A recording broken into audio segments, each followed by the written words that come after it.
Do not make meditation a struggle, which we are inclined to do because we find everything in life comes from struggle.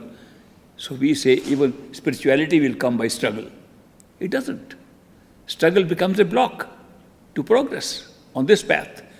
Therefore, sit in the center of the head and relax. And say, now I'm relaxed, I know where I am. Now I have to repeat the words, but I was told don't struggle. Now how do I repeat the words if I don't struggle? That's a good question. Even to try to repeat words is a little bit of a struggle, not too much, but some struggle. And I am saying don't make any struggle. How do we sit there in the center of the head and make no struggle and do our Simran? The answer may surprise you. Don't do it yourself. Make your master do it. He said he'll do everything for you, didn't he? The master said, I'll do everything for you. Well, why not a little bit of meditation too for us? You sit there and talk to the master. Say, Master, I want you to say those very words you asked me to repeat. I love to hear them. And let the master repeat, you relax and listen to them. And that listening is as powerful as listening to the Shabad and listening to the sound. That's completely effortless. You are relaxing. You are listening to somebody else repeating for you. And that's true repetition of Simran. No struggle.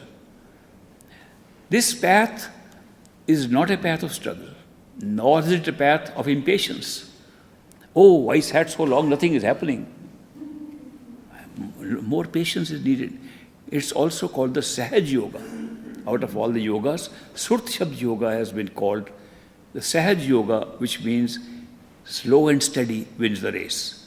It's a slow and steady because we are opening up some closed areas of our own consciousness. And when we are doing that, the more gently we open, the better it is for us.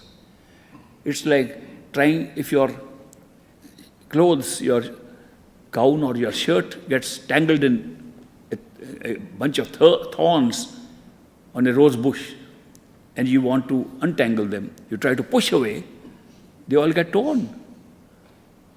But if you take one step at a time and remove the thorn, it's much better. So this way, even our attachments, which function like thorns, if you say all the way, all my attachments are off, they don't go off. That you have to say, this one, I have done my karma, it's finished.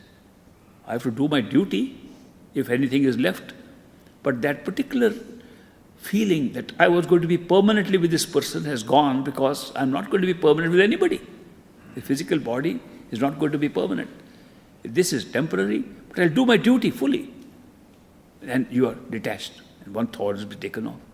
This can be done with all our relationships. We are still doing the same things, better, more skillfully, as a duty, and not involving too much emotion in it. Meditation is not merely sitting at a certain time and closing your eyes. Meditation is a way of life. We change our way of life. We change how we deal with people. We change how we look at them. We distinguish between a spiritual connection and the sense of duty because of karma. They say karma and dharma go together. Karma is your action, your intentions behind the action, and dharma is your spiritual priority that you give. If you lay your priorities straight and put spiritual priorities high, you won't go wrong. If your priority is correct, all the time this awareness will be there. This I am doing as a duty. I am paying off my bills. My bills were pending with the grocers and all those. I am paying off, very happy to pay off my bills. Karma should be treated like that.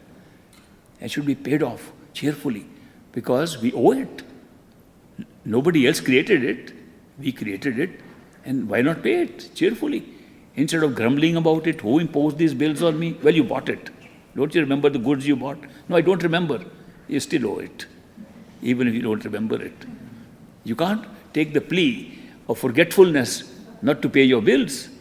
You can't take the plea of forgetfulness not to pay off your karma. So therefore, the whole attitude of life undergoes a change when you are on the spiritual path.